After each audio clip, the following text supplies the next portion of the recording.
तो चलिए आज बात करते हैं रोमांच और साहस से भरी एक जबरदस्त कहानी की।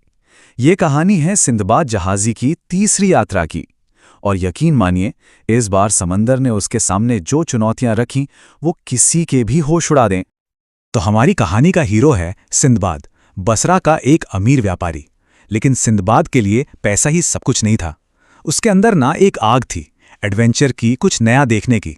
और ये जो लाइन है ये सब कुछ बता देती है।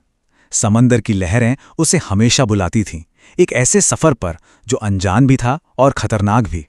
और बस यही जुनून उसे एक बार फिर खींच लाया घर से दूर, खुले समंदर की ओर।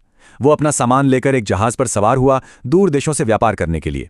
उसे जरा भी अंदाजा नहीं था कि यह सफर उसकी जिंदगी की सबसे खतरनाक यात्राओं में से एक बनने वाला है। शुरुआत में तो सब कुछ बड़ा अच्छा चल रहा था। कई दिन समंदर में गुजारने के बाद उन्हें खूबसूरत हरा भरा द्वीप दिखा।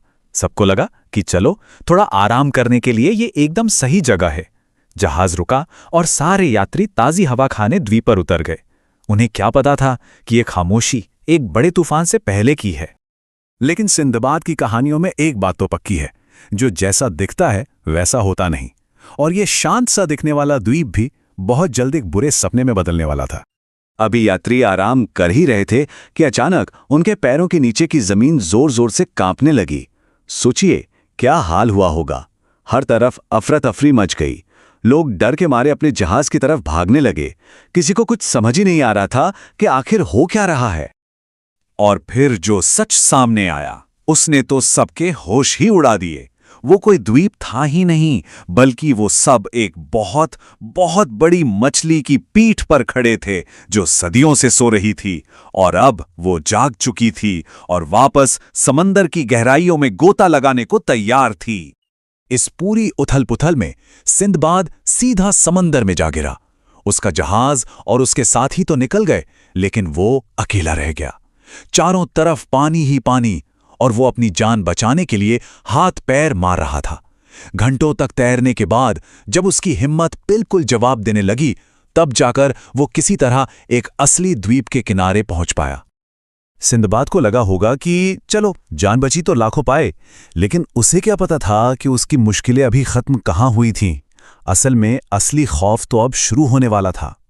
वो जिस द्वीप पर पहुंचा था वो कोई खाली जगह नहीं थी।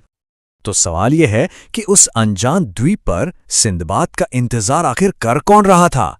क्या उसे कोई मदद मिलने वाली थी या फिर वो किसी और बड़े खतरे में पड़ने वाला था?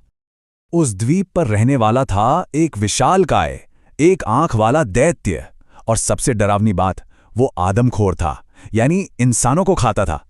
सिंदबाद की हालत तो आप समझ ही सकते हैं। आसमान से गिरा खजूर में अटका वाली हो गई थी। उस दैत्य ने सिंदबाद और उसके कुछ बचे खुचे साथियों को पकड़ा और अपनी गुफा में कैद कर लिया। और फिर शुरू हुआ खौफ का वो मंजर। हर दिन वो उनमें से एक को अपना खाना बना लेता था। हर दिन उम्मीद कम होती जा रही थी और मौत करीब आती दिख रही थी। लेकिन सिंदबाद को सिंदबाद इसीलिए तो कहते हैं। वो इतनी आसानी से हार मानने वाला नहीं था। इस भयानक अंधेरे में भी उसके अंदर जीने की एक जबरदस्त इच्छा थी। उसने फैसला कर लिया कि अगर बचना है तो लड़ना ही होगा, चाहे जो हो जाए। तो सिंदबाद ने एक बड़ा ही जबरदस्त लेकिन खतरनाक प्लान बनाया। प्लान के 3 हिस्से थे। पहला, लकड़ी के एक नुकीले खंभे को आग में तब तक गर्म करना जब तक वो एकदम लाल ना हो जाए। दूसरा, जब दैत्य सो रहा हो तो उसी जलते हुए खंभे से उसकी अकेली आंख फोड़ देना। और तीसरा और सबसे मुश्किल काम, दैत्य की भेड़ों के ऊन में छुपकर उसकी गुफा से निकल भागना। और उन्होंने कर दिखाया।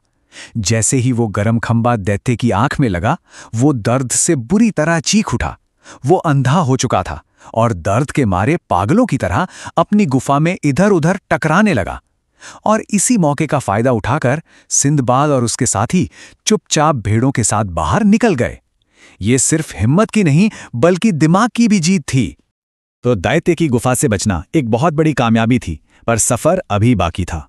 उन्हें अभी भी उस खतरनाक द्वीप से निकलकर किसी तरह अपने घर वापस पहुंचना था, और ये काम बिल्कुल भी आसान नहीं था।